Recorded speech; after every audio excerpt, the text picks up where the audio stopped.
Yeah.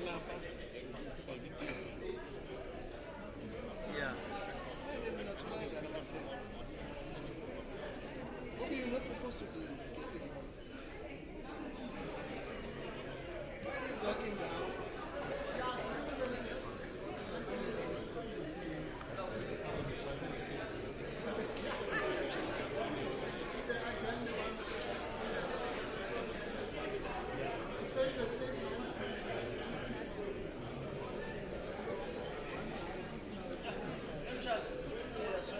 Oh. Yaku, Mangkumi. I go.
Our lips, our.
simbele nekamera yomonitorera unjani manje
Thank you. Well, if the state is not opposed to bail in this matter, the bail is to be heard in terms of Schedule 6 as I have mentioned. The reasons as we are obliged to place on record for non-opposition to bail. Mr. Gengia, sorry, do you not want to deal with the issue of the televising of the proceedings first? Yes.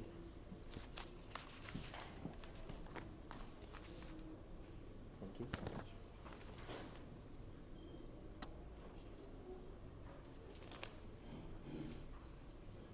All right. Mr. Mpofu, have you had sight of this application? It's a very terse application. No, I haven't, Your Worship, but if it's the standard one. Yes, it just seems to be a standard one. Yes. Very generalized. No objection to the state. All right. Thank you. We have no objections. Yes. Just in respect of that application for the televising of court proceeding, what authority do I have to grant that? Just very briefly.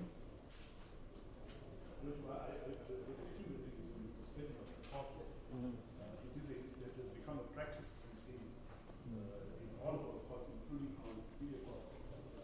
And at the end of the day, we all subscribe to the view of an open justice system, justice must seem to be done. All right. Thank you, Mr. Mpofu. As your business, Your Worship, yes, we have no objection at all in respect of that application. And I agree with my learned friend that it's a matter of that is within the discretion of the court. And whatever conditions the court might place will be in the discretion of the court. At this stage, we have no objection. Thank you very much. That business, Your Worship. Thank you, Mr. Mpofu. All right. Let me just make a ruling on that. It seems that of recent, particularly, our high and higher courts have allowed the televising of court proceedings, particularly where it is matters of great public importance or public interest. Insofar as it pertains to the lower court, that the magistrates court, it was governed by Rule 13 of the Code of Conduct, where magistrates were not allowed to allow, or were not entitled to allow the televising or the taking of photographs in court proceedings.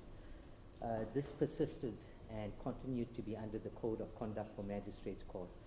Two of the important cases are Vandrida's case by the SCA dealing with the televising of court proceedings, and before that the SABC Limited case in 2007 by the Constitutional Court. But both these courts dealt with the issue in the context of the exercising of a Section 173 power, which is only conferred to the high and higher courts. However, I'm in agreement with both parties that the Constitution provides for a fair public hearing. The media in all its forms should be entitled to convey to the public and have the proceedings televised. That also infuses public confidence in the justice system and transparency. It is on the basis of the values enshrined in the Constitution that I do indeed allow the proceedings to be televised. With regard to the qualifications, I will hear Mr. Yuri and Mr. Mpofu in due course regarding the restriction of publication in any manner whatsoever. Thank you. Yes, you may proceed, Mr. Yuri. As I indicated, the is not supposed to be. Yes. The reasons that we have decided not to go to trade as follows. The address of the accused has been verified. Since recorded in the affidavits, the accused is an employed person and we have verified the employment. More than that, the accused was aware of the investigation and made comments regarding it some 2 years ago and is still available and cooperated fully with the state as far as being present in the office is concerned. Even though the accused appears as it must be in terms of our law in custody, I can tell from the court that she handed herself overwhelmingly to the police this morning. And the process is brought into court for these proceedings to be held. On that basis, we do not go straight. Yes, sorry, sorry, Mr. Yuri. Yeah, just one moment. You say that as she was supposed to in law appear before this court. Can you just repeat that? The accused is being arrested in terms of a charge that falls within Schedule 6. Yes. Which gives the court a discretion regarding bail, which is why she has been brought after handing herself over to be before the court so that the court can determine or make proper determination on the bail issue, despite the fact that the state does not. So was the applicant then arrested? Do you understand Yes, that she's... Is it with a warrant or without a warrant? Without a warrant, we contacted her through, I think it was through the political party offices at first.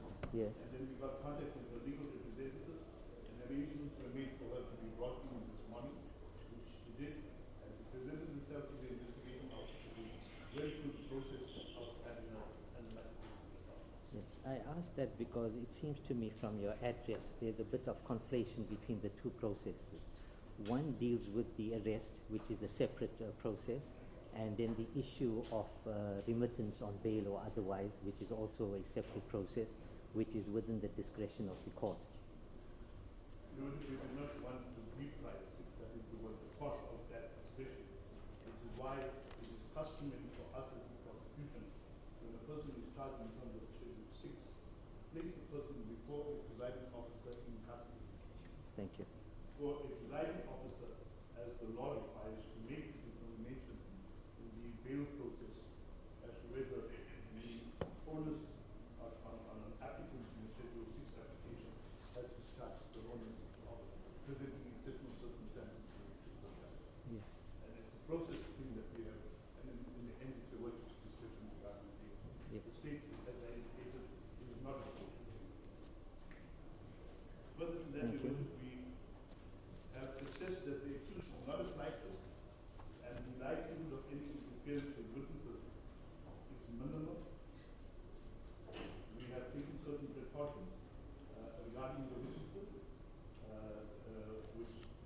gives us reason to believe that we do not have to pay any those are my suggestions regarding the Thank you, Mr. Yuri. Do we require that to be interpreted, or is it fine? No, We don't require interpretation. As a court process. Thank you, Mr. Impofu. Thank you, Your Worship. Yes, Your Worship, I confirm that I appear for the accused in this matter, instructed by my attorney, Ms. Zuma-Sambudla. Yes. Yes, I do confirm most of what our learned friend has informed the court. Indeed, Your Worship, the arrangement is as was outlined by him, in that the investigating officer and I had the first contact, and then I also had contact with my learned friend. So the process that was followed this morning of the formal arrest was done through that arrangement. Yes. And now we have then come to this process. And to the extent that the matter is presented as a Schedule 6 offense, we also agree, Your Worship, that then shifts the onus onto the applicant or accused, such as it were. And we therefore, with the direction of Your Worship, at the correct time, would be in a position to read out the affidavit onto the record. Fortunately, the attitude of the state has already been outlined to the court, and therefore we would really just do it as a matter of formality for the record. Thank you, Mr. Impofu. In other words, Your Worship, sorry, Your Worship, then therefore the implications of that the matter would then fall under section 6011A of the Criminal Procedure Act. Yes. Thank you. Thank you, Mr. Impofu. As you've conceded the onus is on the applicant, perhaps you could commence then. That's correct, Mr. Your Worship, I did hand up in chambers Yes. a copy of our application in Yes. terms of section 6011 bracket A of the Criminal Procedure Act 1977. If I may, Your Worship, can I just go to the affidavit before I go to the notice of motion? Yes, certainly. That's correct.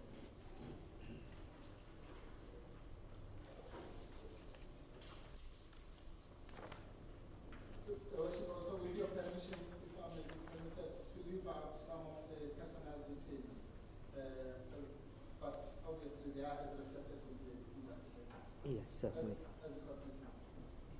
It reads as follows.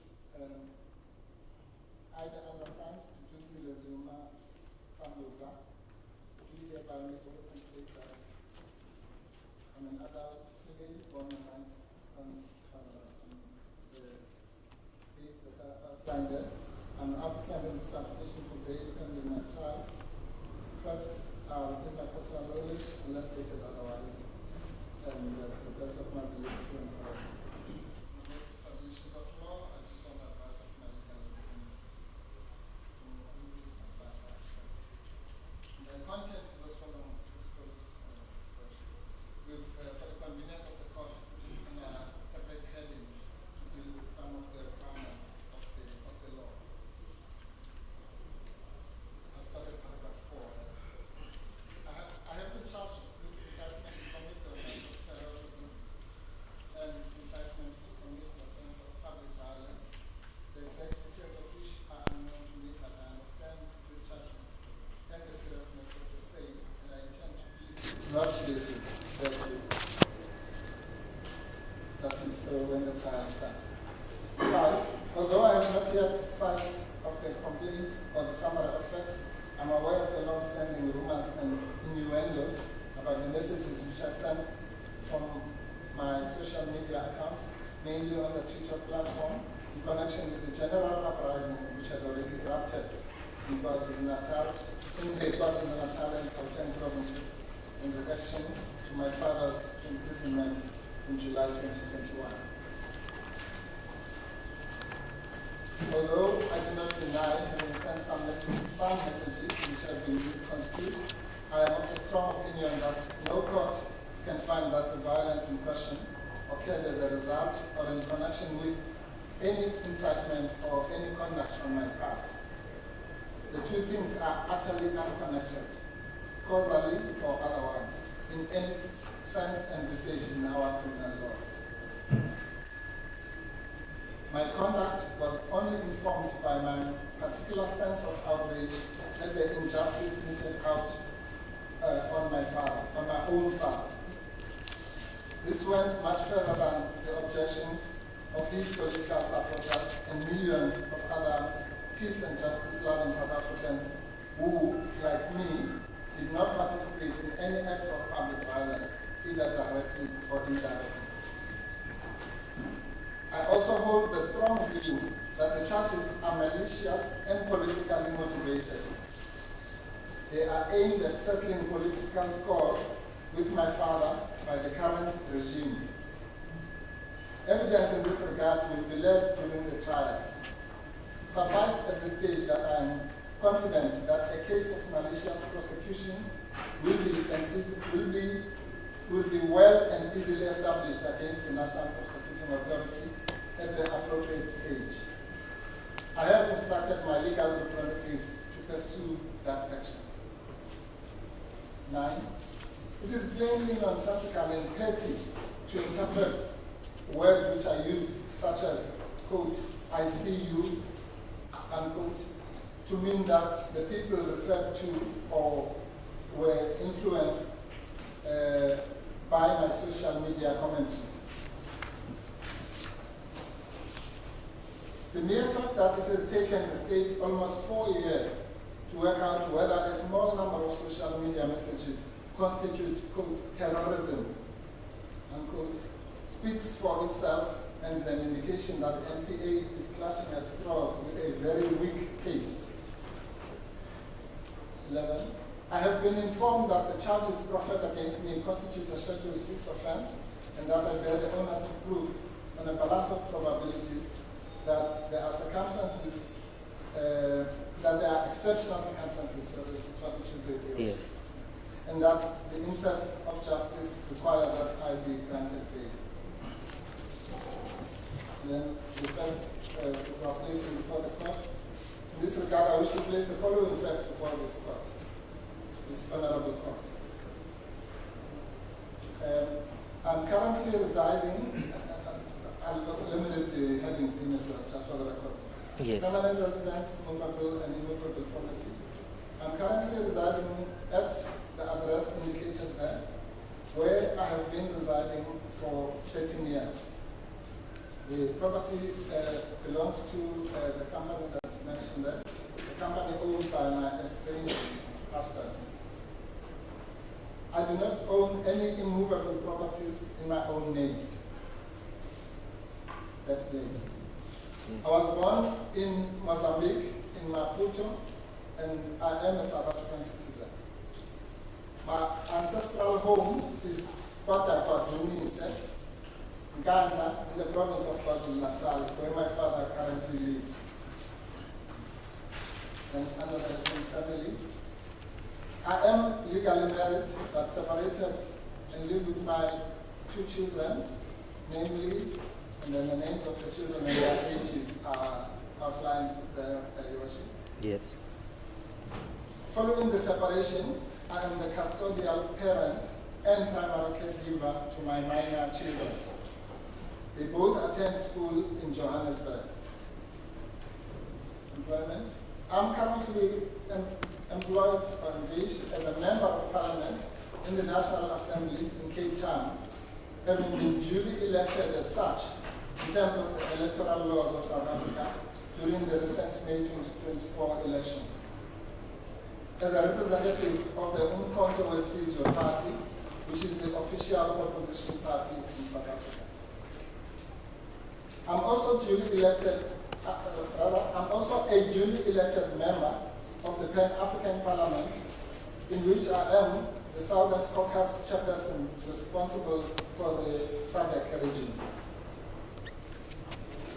My income from membership of the National Assembly and other business initiatives amounts to approximately the amount stated there on average. No, under the heading, no previous convictions or pending charges. I have been informed of the provisions of section 60, bracket 11, bracket A, and state that I have no previous convictions, nor is there any other pending case against me.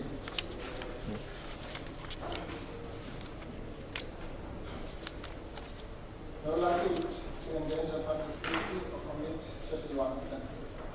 I respectfully state that there is no likelihood that I will endanger the safety of the public or any particular person, nor will I commit a Schedule 1 offence should I be released on bail.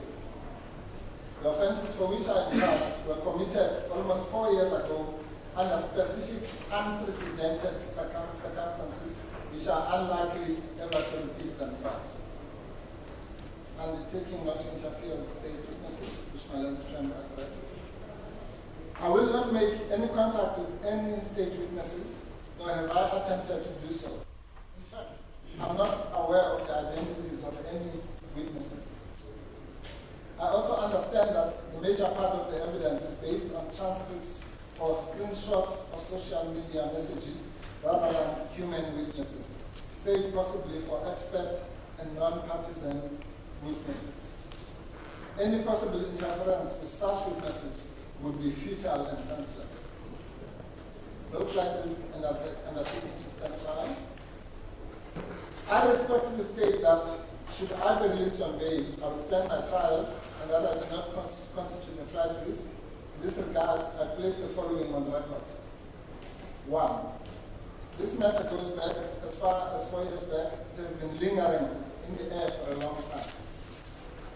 2. I was fully aware of the fact that I'm being accused of instigating the well-known unrest and uprising which took place in July 2021, triggered by the widely perceived imprisonment of my father without standing trial.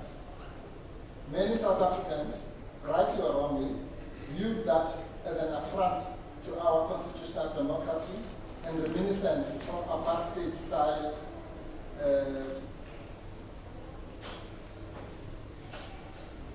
that seems to be misprint.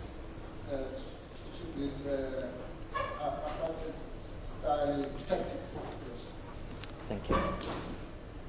3.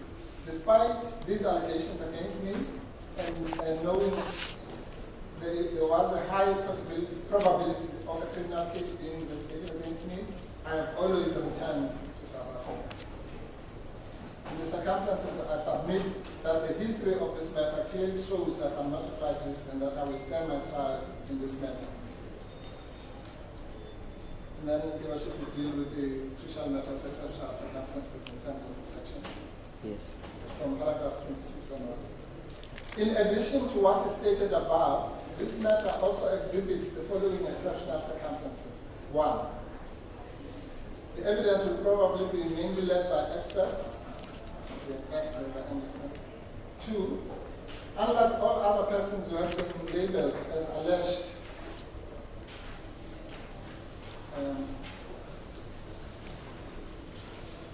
instigators, I have a blood relationship with my own father, whose imprisonment was arguably the spark of the incidents in question. It is hardly surprising or remarkable that I was aggrieved by his imprisonment. 3. I am an elected public representative of a political party voted by more than 2.2 million voters. 4. My incarceration pending the trial, whose duration and state readiness is unknown, state of readiness is unknown, would serve no purpose. 5. I have pledged to abide by my bail conditions. 6. To the best of my knowledge, no other person who has been charged with the same or similar offences has ever been convicted. Some have been either acquitted or have had their charges withdrawn. Then possible bail conditions as safeguards. I further submit that with adequate bail conditions, any fear in this regard by the state can be negated, including not by conditions, including not leaving the country without notifying the investigating officer in this matter, which has been proposed by the state and agreed to by me. That we should Yes.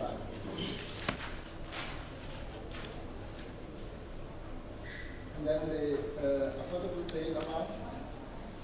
Yes. I am furthermore able to pay an amount of 2,000 rand for bail. This is in keeping with the amount of bail paid by other persons facing the same charges in relation to the same incidents, none of whom are members of the National Assembly until 2029, as I am. In the circumstances, I respectfully submit that the interest of justice require my release from incarceration, and it's signed to your worship by the accused person, and it's dated yesterday, the 29th of May. And so that is, if I may just then quickly go through, the notice of motion is the usual preamble, and the order that is sought to worship is that the accused be released on bail pending the trial in the sum of 2,000 rand, and such conditions of the court deems fit, including the one that I mentioned. I'm indebted to the court. If I may just check. Yes, certainly.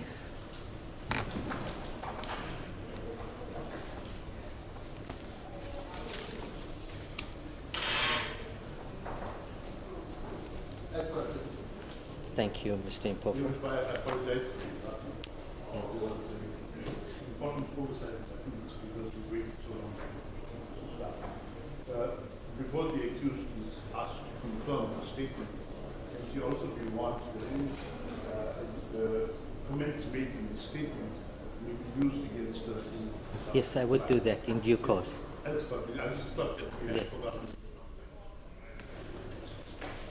Thank you, Mr. Yuri, Mr. Gangia. Ms. Zuma-Sambudla, please stand up.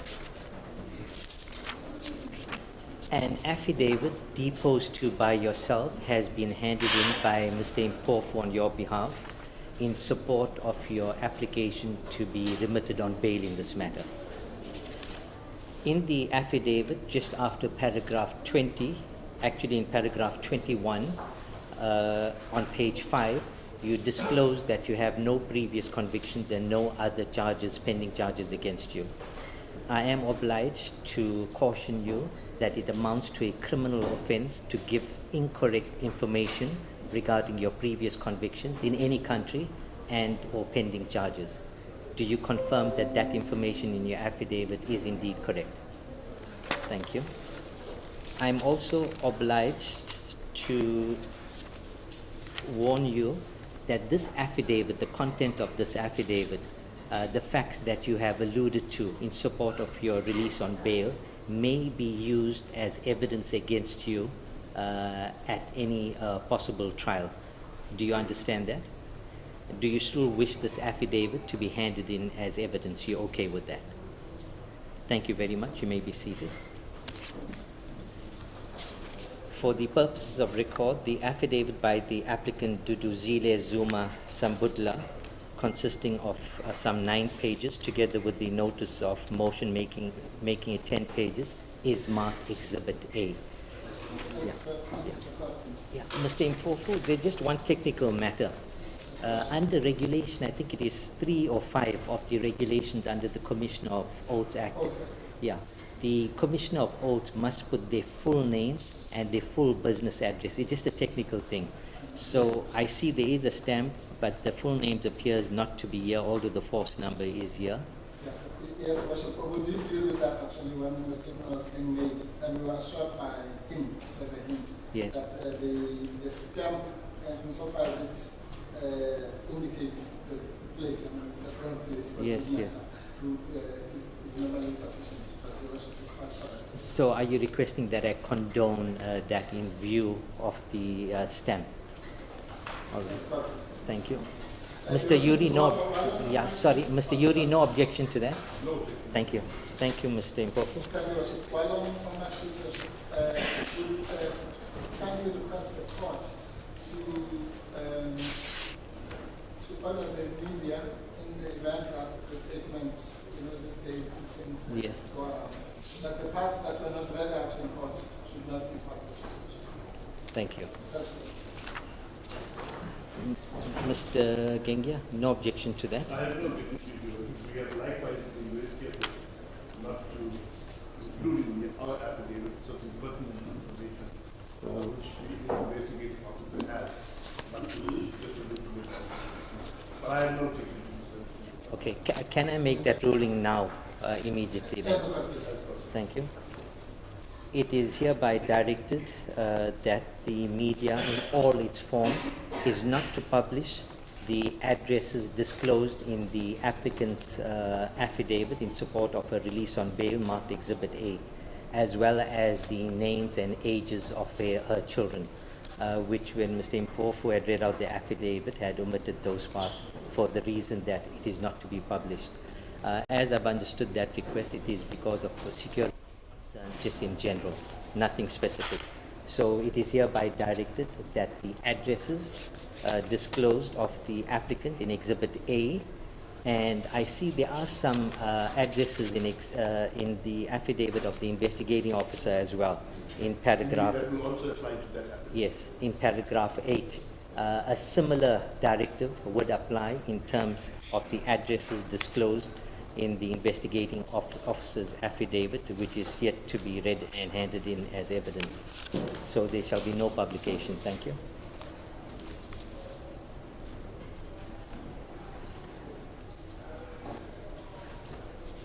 Mr. Mpofu, is that the case for the applicant? As God pleases, Your Worship. That is the case for the applicant. And Your Worship, in our respectful submission, the onus has been discharged. There are certain maybe remarks that one could make from the bar, but Your Worship is aware of issues of presumption of innocence. Maybe one that needs particular mention, Your Worship, is that the case, obviously, when the trial starts, which is not mentioned in the statement, will also involve issues of Section 16 of the Constitution, freedom of expression.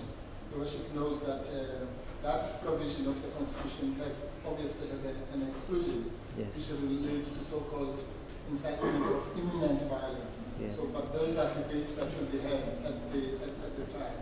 But that's one. Those are some of the, if you like, self-evident exceptional circumstances which arise from the law. Mr. Mpofu, yes. I will give you an opportunity to address me on the merit on conclusion of the entire evidence. So we let the state continue now, and then you can address me and make submissions at the end. Subject to that, then, Your Worship, that is the case for the application. Thank you, Mr. Mpofu. Mr. Gengia. Thank you. Your Worship, the investigating officer, likewise, made an affidavit for presenting to the court information that was the court determined grade issue. Yes. Yes. Copy was handed to your Worship in chambers. The investigating officer replied and out of state under oath in view 5 and the colonel in the South African Police Service attached to the directive of prior to crime investigation, serious organized crime investigations pursuant to the act. The fact contained herein, unless otherwise stated, or the parties in the case, otherwise, within my personal knowledge and under the best of my beliefs to it correct. I am not opposed to the accused being much run in jail today. The accused is facing 3 charges. Count 1, contravening section 14B, read in sections 1, 15, 16, 17, 18, and 19 of the section of the Constitution of Democracy against terrorists in the Regulation Act 70 of 2004. And further read sections 94, 236, and 237 of the Criminal Procedure Act. Further read with Part 1 of Schedule 2 of the Criminal Law Amendment Act 105 of 1997. Second time with contravening Section 18(2)(b) of the Rights Assemblies Act 17 of 1946, read in sections 94, 238, and count 3 is incitement to commit public violence related to 17 of the Rights Saving Act, 17 of 1958, and related to other resolutions that I have inserted in the Act. I was mandated by the provincial head of society prior to time investigation for the attack to investigate civil unrest, large-scale violence, and widespread looting in the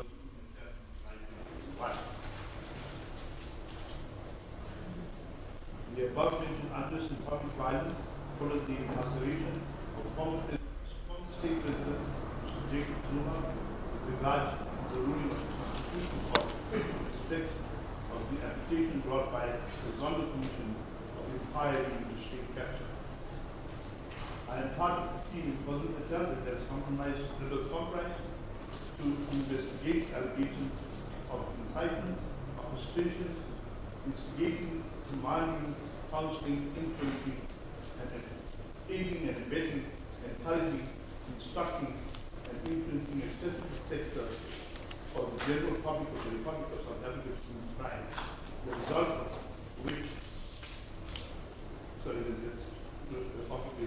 the result of which was riots, unrest, public violence, and large-scale damage to essential infrastructure and businesses, loss of life, fear and fear in the general public. Several social media posts were made demanding the release of Mr. Jacob Zuma and were directed to the judiciary and current President of the Republic of South Africa. These campaigns and social media posts call for the shutdown, particularly in the province of KwaZulu-Natal, forceful closure of the national roads, shutdown of the economy, and large-scale extensive damage to property, threat to human life, and nationwide public violence. An affidavit of the complainant alleging that there was evidence to suggest that Mr. Duduzile Zuma-Sambudla had committed, amongst others, the acts of incitement to public violence, incitement of religious property.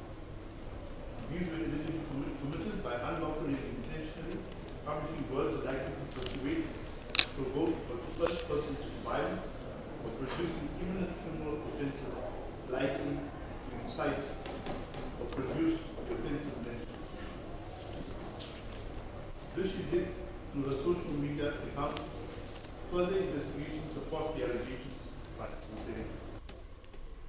Paragraph 6 contains the addresses of Ms. Zuma, which was verified by the investigation officer.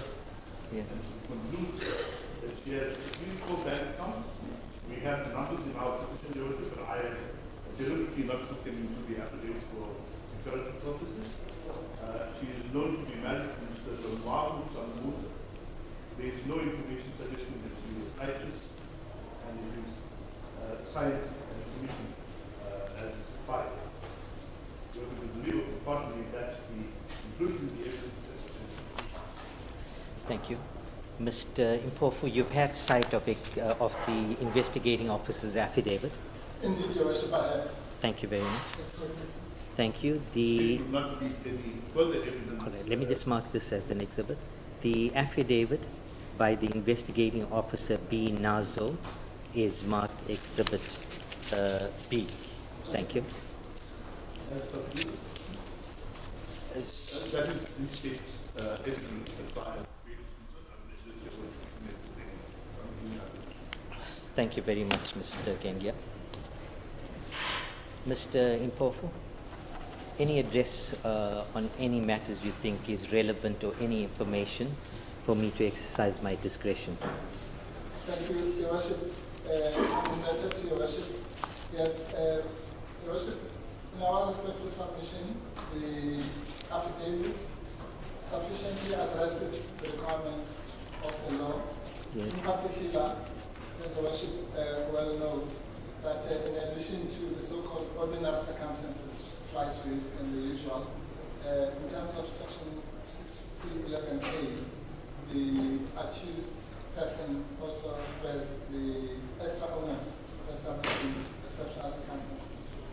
Now, in our case, to paraphrase, Your Worship, it has been said that sometimes even the so-called ordinary circumstances in a particular case become exceptional. So what we have done is to set up what I would refer to as the ordinary circumstances, but separately then set out the exceptional circumstances. Yes. But from the worship's point of view, the worship would implore the court to view those circumstances holistically. In that regard, then worship were of the view that the onus has been discharged. Particularly, as my learned friend indicated, there has been a very cooperative relationship between us and the state, and so indications were already made informally even before we got their affidavit about the attitude of the state to bail. The only other issue, just for the record, is the contextual constitutional setting that I referred to. As I said, that we would employ your worship to keep in mind in assessing the evidence before you that contextual setting, which is characterized firstly by the presumption of innocence. I don't need to elaborate as to the implications of that in respect of bail, but as I said, is more specifically the very worrying issue about freedom of expression, to the extent that it is common cause that this entire case is really founded on expressions made by the accused on social media. And as I said, Your Worship, we do acknowledge that there is no such thing as freedom of expression to do anything, and therefore that is why this is Section 16(2) of the Constitution. But Your Worship, in our respect for submission, there is no suggestion that that section applies. But that's a matter that will be debated hopefully at length during the trial itself. Yes. Other than that, Your Worship, there is nothing more to add. We would therefore implore and pray that the court grants to the court. Yes, thank you, Mr. Impofu. Perhaps you could just address me on this aspect. As I've considered the affidavit and the submission so far, the applicant was arrested. And I do understand and appreciate that there was a degree of cooperation or substantial degree of cooperation between yourselves and the state.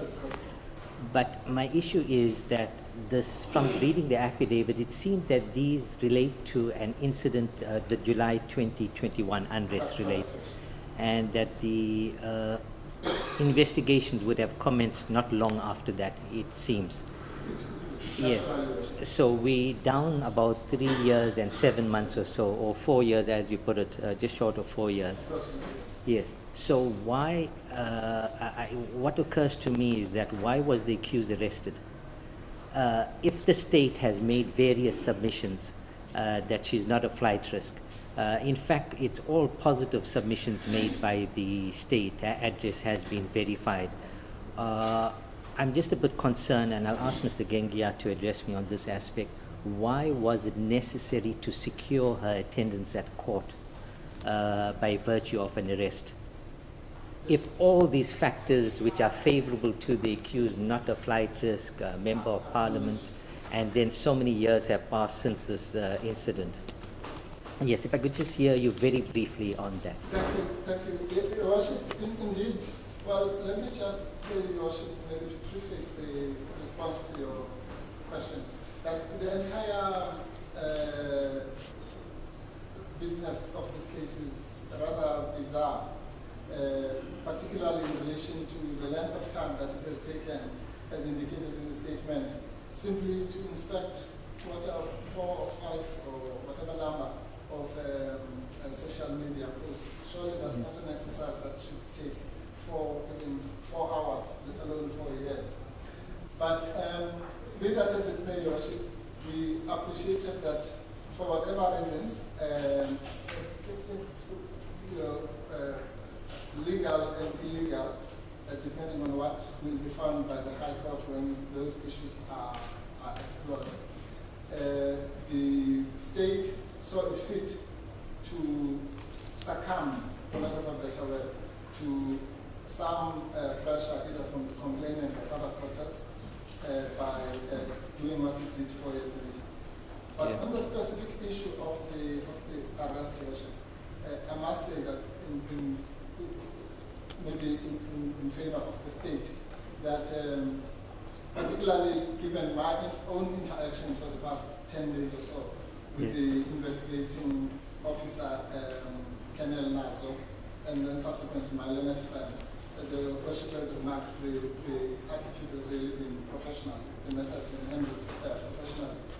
So without putting words into the mouth of my learned friend, I would assume that the issue of the arrest per se was really for procedural and technical purposes. And for what it's worth, I was present throughout the procedures, even the fingerprinting procedures. And there was really, it was a matter of, in fact, our terminology was that it's processing. But I suppose, to be technically correct, one could say that there was an arrest. And as indicated by my learned friend, the accused cooperated throughout. So we really don't take much issue with that. There was, as far as that is concerned, that was not a particularly onerous provision. But I must qualify that, Worship. That is not to say that we are not seriously, that the accused is not seriously aggrieved by the prosecution itself.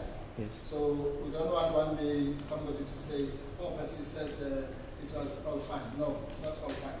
Even the comfortable arrest and processing was uncalled for. This whole thing is just a waste of the state's time and everybody's time as well. Thank That you. will be our attitude at the time. Thank you, Mr. Nkofu. Mr. Genge? And you have to agree with the issue of the accused being brought to court and arrest. Yes, yes. Thank you. The nature of the charge that an accused is charged with determines the schedule in which bail applications are filed. Yes. The schedule in which bail applications are brings about different things. If it's Schedule 5, there's a different onus to be and Schedule 6 has a different onus. Now, in Schedule 6, the onus rests upon an accused to do so. Yes. In this case, the accused is charged in the Schedule 6 offense as Yes. Now, when it comes to the bail process is an institutional process by the presiding officer. Ultimately, the decision to grant bail or not rests with the presiding officer. Even if the state is not opposed to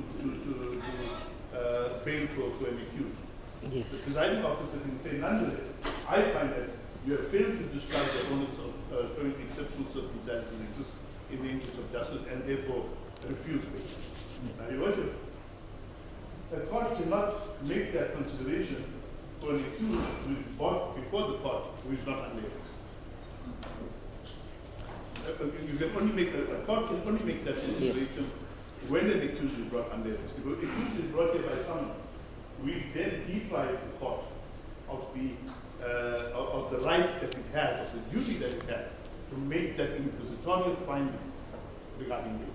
Yes. And so, But what we then chose to do, and that is to secure the attendance of the accused in the circumstances of the Schedule 6 case with in the least imposing way on the accused. And that was to do it as we did. Yes. We phoned the accused, or through her legal representative, we made arrangements for her to be No, brought. it's fine. You don't have to address me on that. I've already been addressed. That seems to be common cause. It's just that when all these favorable circumstances are present, and an arrest is just a manner of securing the presence of the accused in court. And generally, as a general constitutional principle, the least restrictive manner of securing the attendance of the accused at court should be invoked. And given the length of time, 3.5 years or 3 years and 7 months, in view of what the state itself has submitted, not a flight risk, all those favorable circumstances, why couldn't a summons be issued? Would that not have been acceptable in these particular circumstances? Indeed, you want to issue a summons and accused will come to court. Yes, yes. But the problem is we are now having a scenario where we as a state would have preempted the magistrate's decision regarding bail. Because if the accused had arrived here and come, and let's say that it was Your Worship's contention that no, you should not grant a bail, how would Your Worship place under arrest? You don't have the right to place her under arrest Yes. in those circumstances. So the most convenient way there to bring her to court and to place her before the presiding officer who will determine her freedom of movement after a bail application was to secure the arrest in the least restrictive way, which is what we did. All right.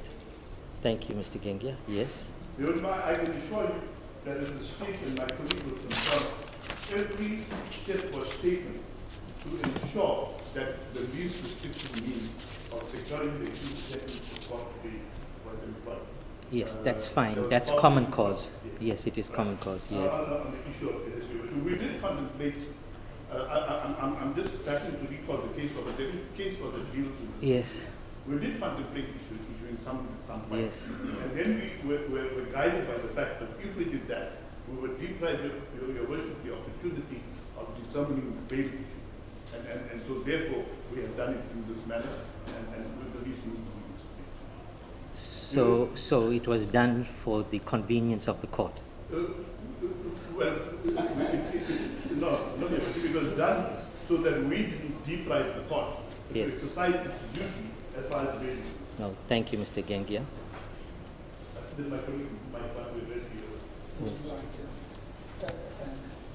Thank you, Worship. Yes, an enlightened observation. Looks like it was the fault of the court that Yes. yeah, it was just but no, Worship, and I'm also just that we do concur with the remarks made by my learned friend.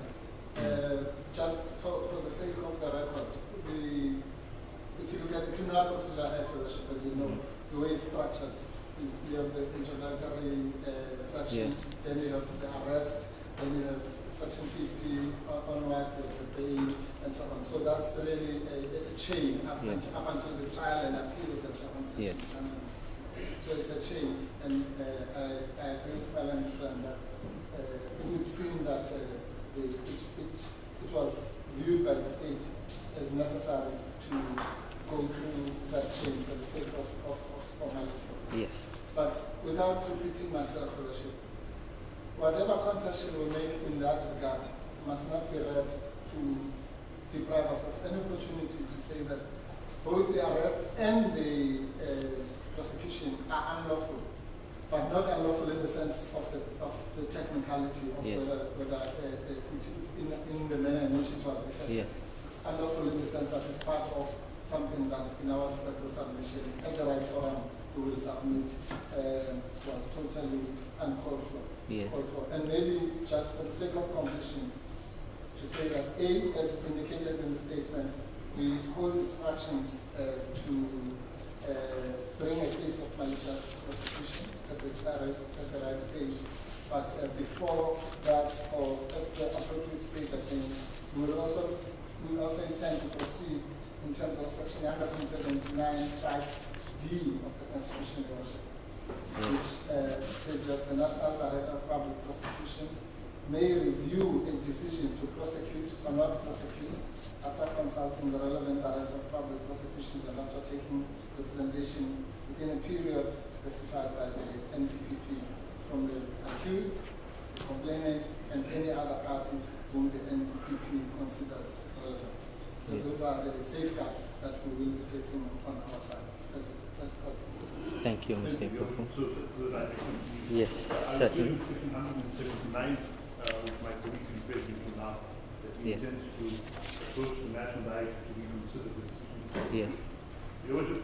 Any charge brought in terms of the law has to be approved by the National Director of Public Prosecution. And this charge that we brought against the accused, one of the reasons for a slight delay, and I'm not blaming the National Office, I will explain that now, was that the matter had to be referred to the National Office, and the prosecution against the accused is authorized by the National Director of Public Prosecution. Yes. I will present the original authority when we reach the higher stage, but indeed it has been approved. Yeah. Now my colleague mentioned to you, and there's just three things that I want to address very quickly. Yes. He mentioned to you Section 16(2) of the Constitution and the right to freedom of expression. Yes. Now, I'm just going to deal with that very briefly by saying that everybody has the right to swing their arms, but somebody's right to swing their arms stops where someone's nose stops. Yeah. So every right to freedom of speech, to freedom of anything is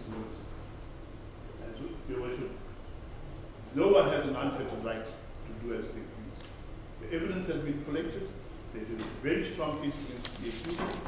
The process to bring this matter to court, it has been dealt with, and the decision was made by no less than 12 to 15 senior state advocates and deputy directors. It was not a decision that was taken lightly, and it was the reason, one of the reasons why the decision took a little longer to make than others. There are other reasons, and I'll give them those to the victim. Yes. My colleague seems to suggest that there was no successful prosecution of this type of case, which is not true. Duduzile Zuma, who was responsible or instigated or incited the burning of Duduzile Mall, was convicted and sentenced to 12 years imprisonment. And the circumstances of that case was very significant. Zuma in this matter posted on social media certain suggestions to people encouraging violent activity. So it is not true that there were no successful prosecutions of this matter. But I wouldn't know that, Mr. Gengia. Indeed, I'm dealing with yeah, but response. yes, I'm saying in paragraph 7, the only evidence that has been disclosed to me is an affidavit by an unknown, as far as we are concerned, complainant, alleging evidence to suggest that the applicant has committed, amongst other things, acts of violence, imminent violence, or incitement to commit violence. Indeed, I'm addressing the issue that the state has a big case, and I am saying to you that we successfully prosecuted in the case 1. We've considered the facts in this case, and we believe that we have a strong case. Let me stop my submission on that day. Yes. So to say that the state has a weak case is not given this fact. Yes, but I'm saying I'm unable to make any ruling on that, in the sense that the only evidence implicating the applicant before court is you make mention of an affidavit by a complainant, and then it concludes in paragraph 7 of Exhibit B. This she did through her social media account. Further investigations support the allegations by the complainant. So as far as this court is concerned, I don't know exactly what the allegations are. I take your point, but thank you. as long as you went to the way that further investigation will be supported the appeal. All right. With regard the one issue that I feel that I must address now Yes. is the suggestion that the prosecution is malicious and that it is politically motivated somehow. Yes. Also, I'm at the tail end of a very long career in prosecution. I can simply say that if there was any political motivation in this matter, I would have been the first one to expose it. Yes. Other than that, I have no submissions. My affidavit and my colleague's affidavit deal with the issues pertinent to bail, and if there's anything your worship wants to inquire after regarding the issue of bail, I have no submissions. Yes, the amount of bail that seems to have been agreed or suggested was 3,000 rands. In view of the peculiar circumstances, I say peculiar because everything in this case is positive. I'm not even possessed of even prima facie evidence. I'm relying on the say-so of the state that a complainant made an affidavit. Why should I even fix bail in this matter? Because the amount of bail should serve as an inducement for the applicant to stand her trial. And given all the circumstances in this case, is 3,000 rands really going to serve that purpose? Is it necessary, first of all, and is it going to serve any purpose? There is a suggestion of the amount of 2,000 rands came from my colleague when we talked on the phone yesterday. Yes. I actually asked the suggestion, and I said, given the means that the accused has 3,000 rands, would just be worth walking away from quite easily. The amount is in your worship's discretion. As I said, I have no further submissions to make. 3,000 was proposed for my colleague, and we accepted that. Yes, I'm saying, you know, bail cannot be imposed symbolically. It must serve a purpose, particularly the amount of bail. And it seems in this case, it doesn't serve any purpose to fix an amount. That she cooperated, she knew of the investigations at least 2 years ago, according to the state. She's not a flight risk, you know, all those factors.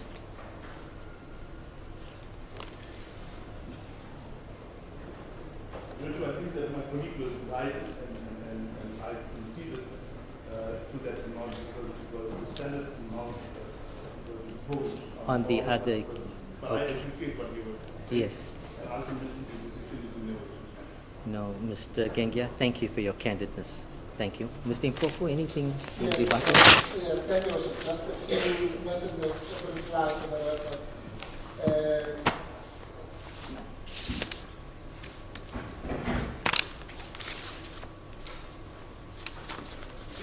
Your Worship, my learned friend maybe misunderstands what I was saying about Section 179 of the 179(5)(d) of the Constitution.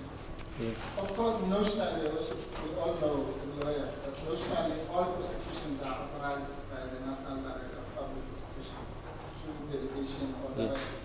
That's not the point. The point is that that has never deprived any citizen of South Africa or any person for that matter for invoking their rights in terms of Section 179(5)(d). But I'll leave that there. Because what we should refrain from doing, Your Worship, is to have all those commissions there.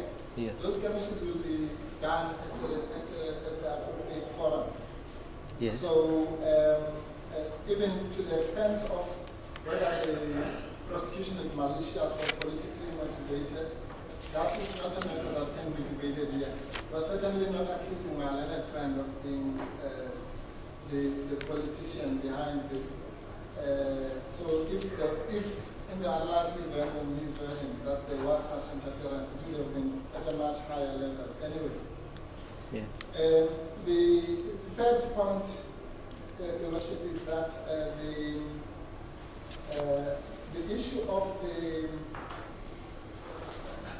that this matter had to occupy the services of 12 to 15 senior state advocates just to make Twitter messages speaks for itself as to the wastage of state resources in this country. Yeah. But be that as it may, the statement about, I want to just say a few things about paragraph 7, I think. Paragraph 7 of? The issue about... Oh, Exhibit B, the investigating. Exhibit A, I'm sorry, I'm on Exhibit A. Exhibit A, yes. Yeah. Oh, that's 26.6. Yeah. That statement, first I want to make two remarks here. The accused person says the following: to the best of my knowledge, in other words, to the best of her knowledge, so I don't know why it's attributed to me, no other person who has been charged with the same or similar offenses has ever been convicted. Some have been either acquitted or have had their charges withdrawn. So the fact that a certain Mr. Zuma was convicted, for whatever about Mr. Zuma, the accused does not know all the Zumas in this world. So that Mr. Zuma might have confessed, might have, we don't know, the worship is not, and the worship's conclusion with respect, that's why I don't want to elaborate, was correct. On these papers, the worship cannot then say, well, the statement, firstly, it's qualified to the best of her knowledge, and secondly, we don't know what the circumstances of that other case were. She can also come equally with examples of well-known people who have been acquitted on similar charges. Yes. And we don't want to get into that unnecessary ping pong. Now, the next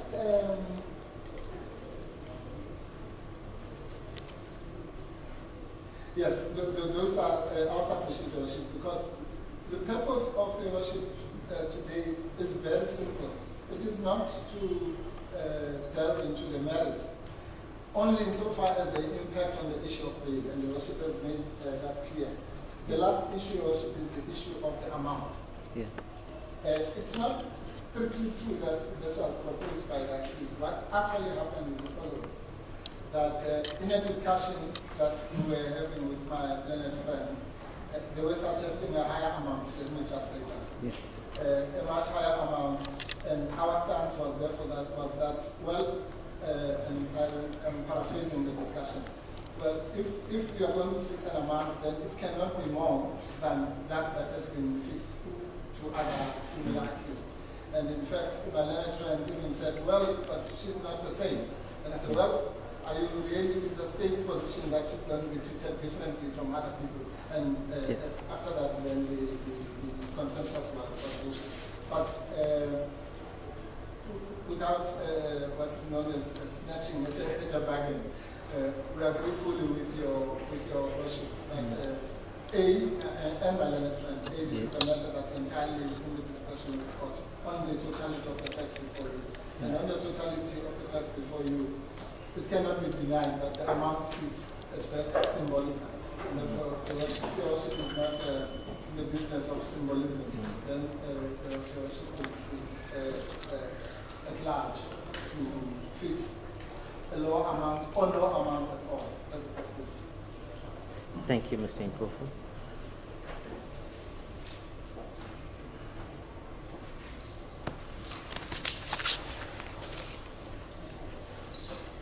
Mr. Mpofu, just one aspect. The evidence against the applicant at this stage, just on a prima facie level, I cannot just accept the say-so of the prosecution without something being there. So do we know at this stage, even on a prima facie level, what are the allegations that informs the charges as they are currently framed? Thank you, Worship. Your Worship, as indicated in the statement, we're talking about statement of facts.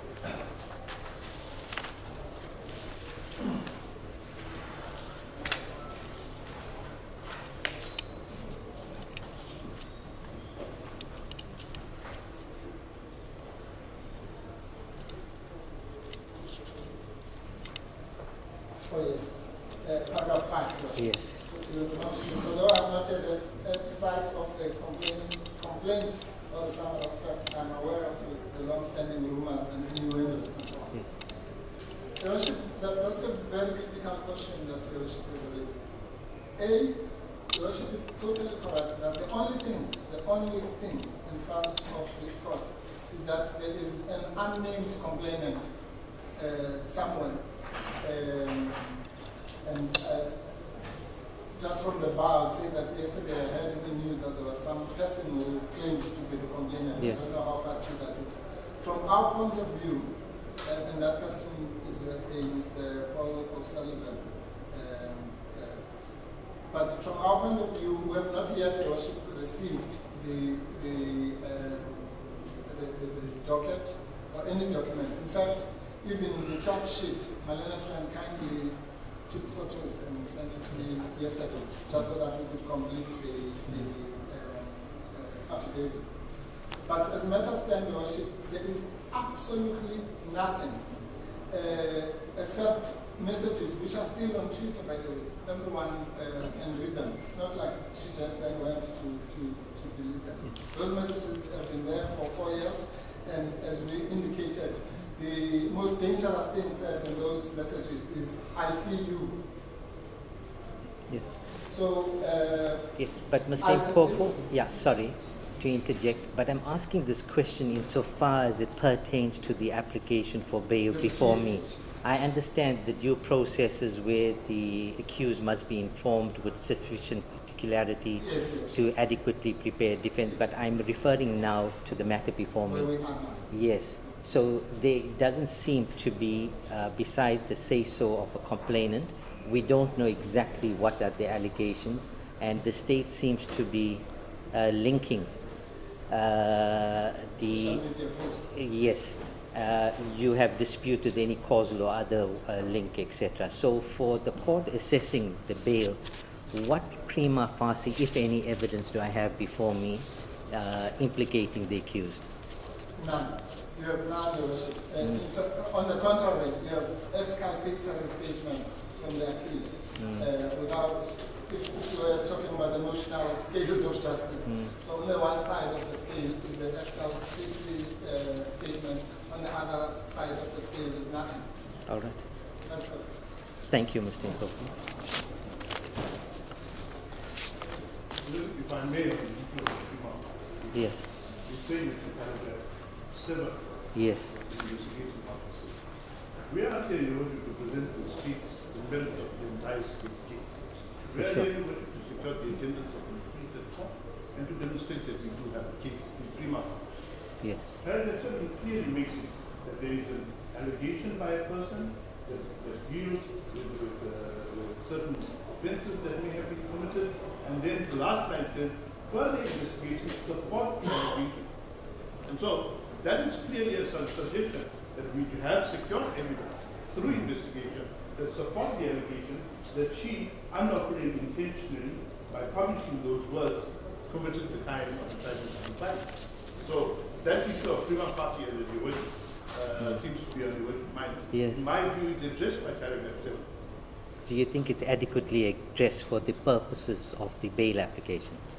Well, I mean, I'm not suggesting, addressed- I'm not suggesting that there is unreliable or insufficient evidence before me to make a ruling. But in almost every bail application, one of the considerations that the court must take into account, amongst various others, there's about 72 enumerated under Section 60, is that there must be prima facie evidence implicating the accused in the commission of the offence that have been preferred. In other words, not just a mere say-so. Respectfully, Your Worship, as I said, we haven't listed every single item Okay. we rely on, but paragraph 7 makes it clear that we believe that the prima facie case, which is why we are. Thank you, Mr. Gendia. Your Worship, maybe just to be helpful to the court. Yes. Your Worship, and maybe to assist my learned friend. The question that Your Worship is really asking has to do simply with the bail application. Yes. And the simple answer is the following, which I thought my learned friend would give. Your Worship, of course, has the wide latitude to take into account various factors. Yeah. One of those factors in the appropriate circumstances, and this was heard in a case called Francis and another case called S versus Jonas. Yes. One of those circumstances might be the strength or weakness of the state's case. Now, in my understanding, that's not it's not something that Your Worship has to deal with. Yeah. But if it is raised, Your Worship is quite correct, then it may be one of the factors. Yes. And it would seem that from what Your Worship's remarks are, in this particular case, that factor can play no role because Your Worship has not been placed with anything to find one way or the other. But, so whether the case is strong, as my learned friend claims, or that as I say it's weak, as we say. And therefore that is not a factor that will play any role in the determination made by Your Worship. Thank you. Thank you, Mr. Impofu.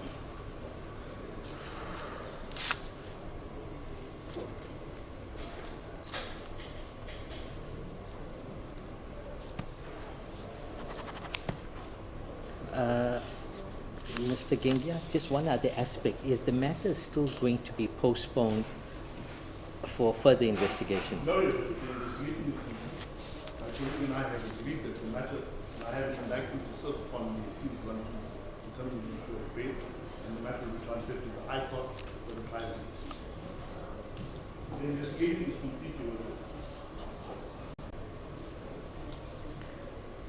The date we have agreed upon, Your Worship, is the 20th of March, for the first appearance in the High Court. We will be asked to that grounds to the High Court. Is that the Durban High Court or Peter Matters? Durban. I do have the indictment which must be served upon the accused with me. So that would be the indictment and the summary of the substantial facts, list of witnesses, the entire thing. Thank you. Mr. Impofu, that date is suitable? The date, I confirm the date. All right. Thank you. And the transfer. With regard to the document itself, I have made arrangements with Mr. Kofi to send it to him electronically as soon as he provides me with contact. Yes, but procedurally you will serve it on the accused now. Not the document, the indictment. Yes, the indictment. Yes. The indictment It's- on the agreement. yes. I'm talking about the document. Docket. that Yes. my colleague All right. Has the case information so that it can be prepared for the High Court. Thank you.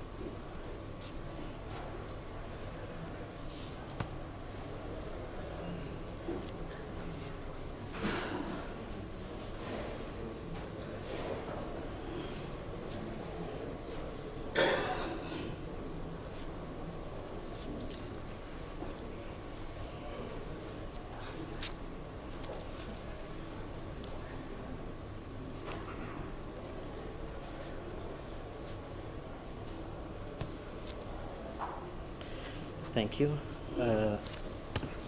Extempore ruling or judgment on the application for bail. This is an application by Ms. Duduzile Zuma-Sambudla to be released or remitted on bail pending her trial, which I've just been informed will take place in the Durban High Court. For purposes of expediency, I will not repeat or reread all the entire content of the parties' respective affidavits, but I will just refer to those aspects I consider pertinent for exercising my discretion insofar as it relates to bail. The applicant was arrested this morning, and in terms of arrangements made with the defense, was brought to court, and it is common cause that this is an application for bail to be dealt with under Section 6011A of the Criminal Procedure Act 51 of 1977. The parties are ad idem or of like mind on that, in that regard. I'm also satisfied having regard to the charges as they have been framed in the charge sheet, particularly in respect of count 1 relating to the protection of constitutional democracy against terrorism and related activities, Act 33 of 2004, referred to as, or I will refer to it in short as POCTA-TARA, that the offences do indeed fall within the ambit of what we commonly refer to as Schedule 6.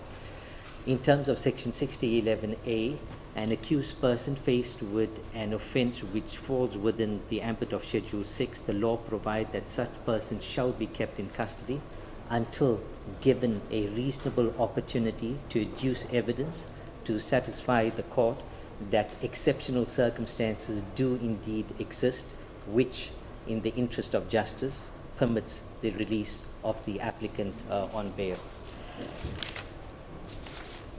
Since the amendment to the bail legislation in 1998, there are literally hundreds, if not thousands, of cases dealing with the issue of Schedule 5 and Schedule 6 bail application. When the Section 6011A and B was promulgated, it was done so by Parliament in order to control serious and violent crime. And its intention was never to deny a person charged with a Schedule 5 or 6 offence the opportunity to be released on bail. Rather, it made the bail provisions less liberty-orientated rather than totally. So it is not impossible. Mr. Impofu has submitted that usual circumstances that one meets in every bail application are indeed or could indeed be exceptional. When I consider the issue of exceptional circumstances, in addition to the various cases by the Constitutional Court, State versus Dlamini, and 3 other cases in 1999, the cases by the Supreme Court of Appeal and the various divisions of the High Court, what is clear is that it should be something out of the ordinary, and ordinary circumstances would be sufficient, but if there are a whole host of circumstances considered cumulatively, there may be circumstances which individually may meet that requirement. But in this case, I'm also struck by the state, who have no objection to your release on bail.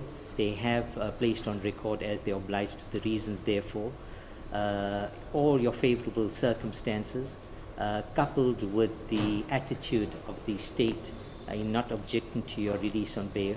I am satisfied it crosses the threshold of proof that there are indeed exceptional circumstances which are present. The reason why I inquired from both counsel regarding the arrest as a manner of securing your attendance at court was in view of the whole host of favorable circumstances, even submitted by the state itself.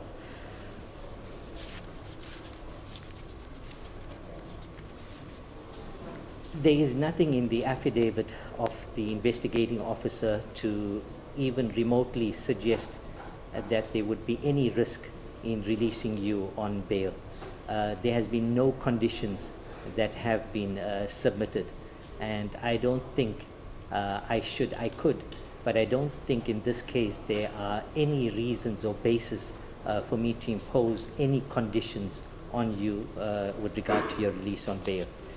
Those exceptional circumstances which I considered in terms of Section 60, I think it is subsection 4 of the Criminal Code, it must meet the requirement of the interest of justice. And the interest of justice is a value judgment that the court takes into account, having various, or taking into account the various factors enumerated by the legislature. So the legislature has gone to the extent of prescribing what is not in the interest of justice. For example, if you were to interfere, there's a likelihood that you would interfere with state witnesses, with investigation. But there is a total absence of any such factors or circumstances which have been placed before me. So I accept that your whole host of favorable circumstances, coupled with the attitude of the state and whatever you've disclosed in your affidavit, those exceptional circumstances do, in the interest of justice, permit your release on bail. I'm also obliged in terms of Section 60, subsection 9, to take into account a whole host of circumstances or factors. For example, the need for you to consult with your legal representative. When is it likely that the matter would indeed proceed to trial, if it does indeed proceed to trial? These are all factors which the legislature has enumerated that the court must take into account. So considering the matter holistically, I am satisfied then that those exceptional circumstances do, in the interest of justice, permit your release on bail. Regarding the, just on those factors, if I may just mention that the bail legislation, one is, it's not geared towards making factual conclusions, but when they amended the bail legislation in 1998, it was designed for the court to make an informed prognosis of what is likely to happen and not happen. And in view of all the circumstances placed before me, I can see nothing negative in releasing you on bail.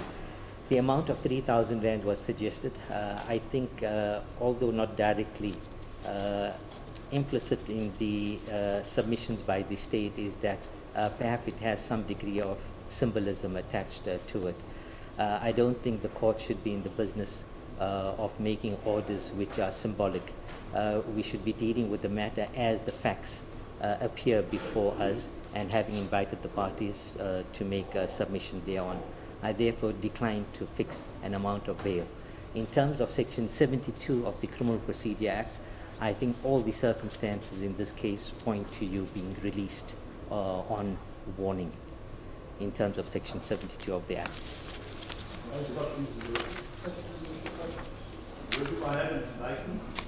Yes.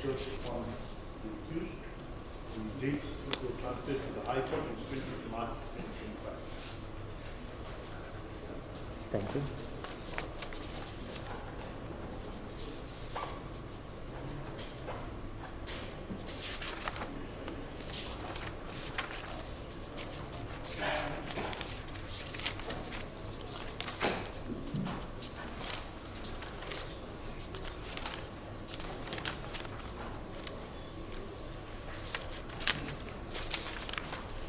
Thank you. Have we served that on the queue? That's the, I've got the copy. The other one.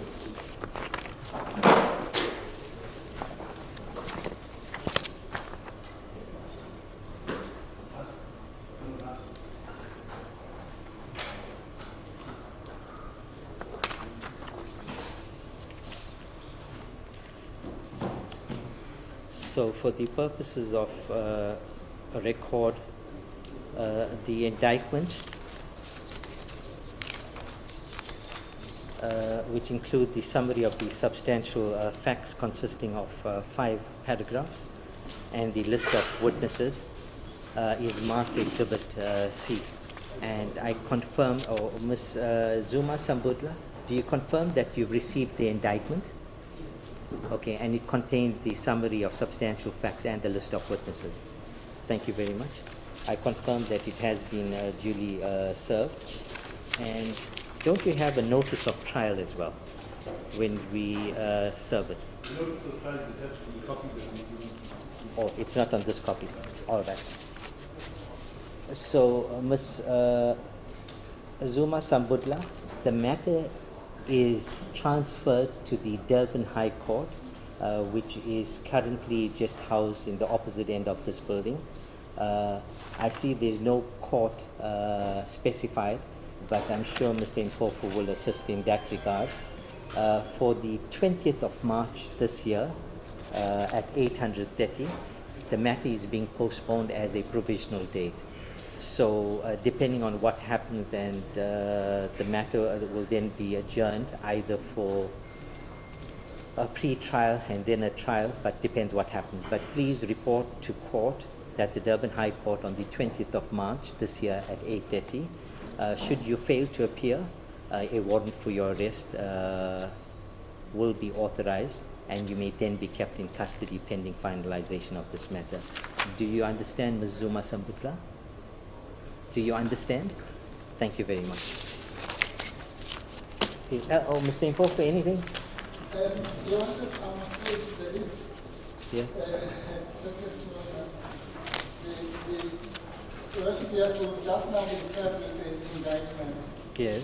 And I know that the decision on bail has been made, Your Worship.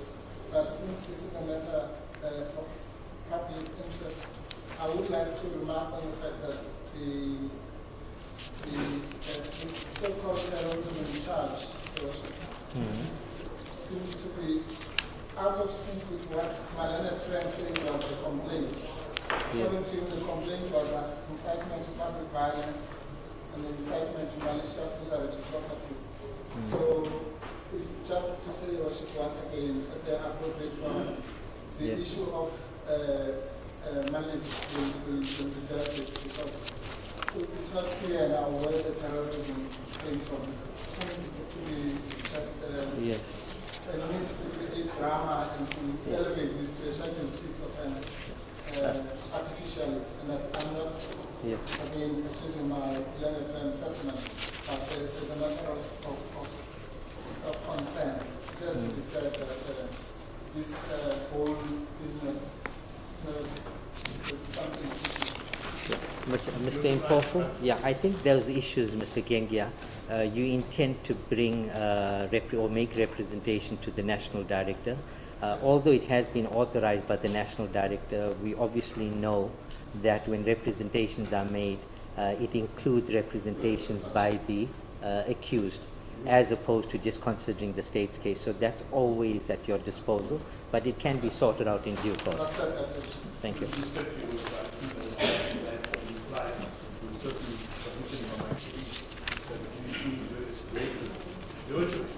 Sometimes the complainant may make a charge and say, somebody has come to my house and done so. Further investigation revealed that he had a firearm. It doesn't mean we can't charge him with firearms. The complainant said one thing, the investigation revealed that it was not the case. That is why this is the last case. I think we mustn't now try because of media experience. Yes, no, I understand, but I think what I've suggested would be the idea, make those representations. Yes, thank you very much. All right, thank you, Ms. Zuma-Sambudla. 20th of March, Durban High Court, Hapusate, released on warning. I'm indebted to all of you for having worked through the short adjournment. Thank you. Sorry.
right up right. Come back and put the corner right up right.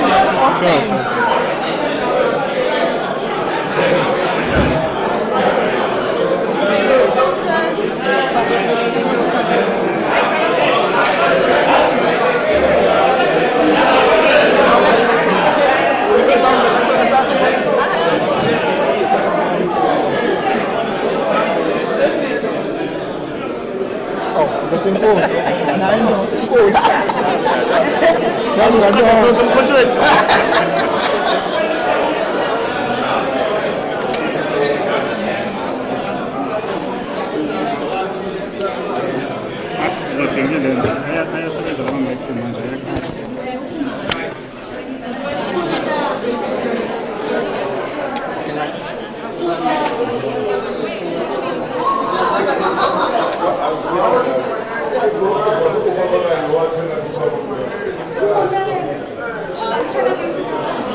Sorry.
Vuyo, awungene.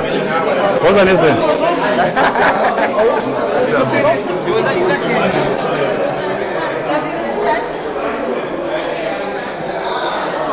Wabiza lengane le izinto. Thuli.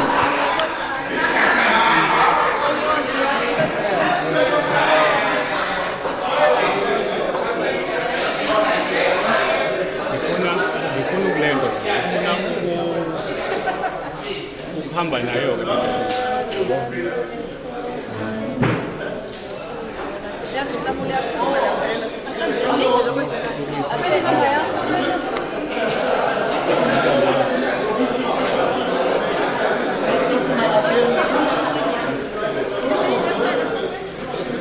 Gana? You happy? Sasa ni izinto kuyo.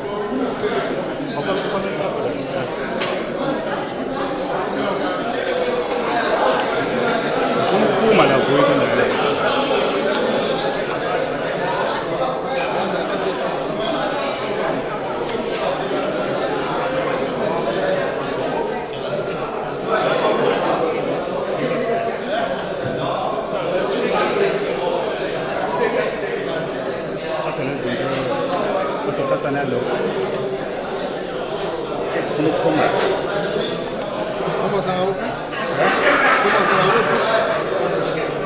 Bunu kipi kamera boy. Pasal kamera rapaz.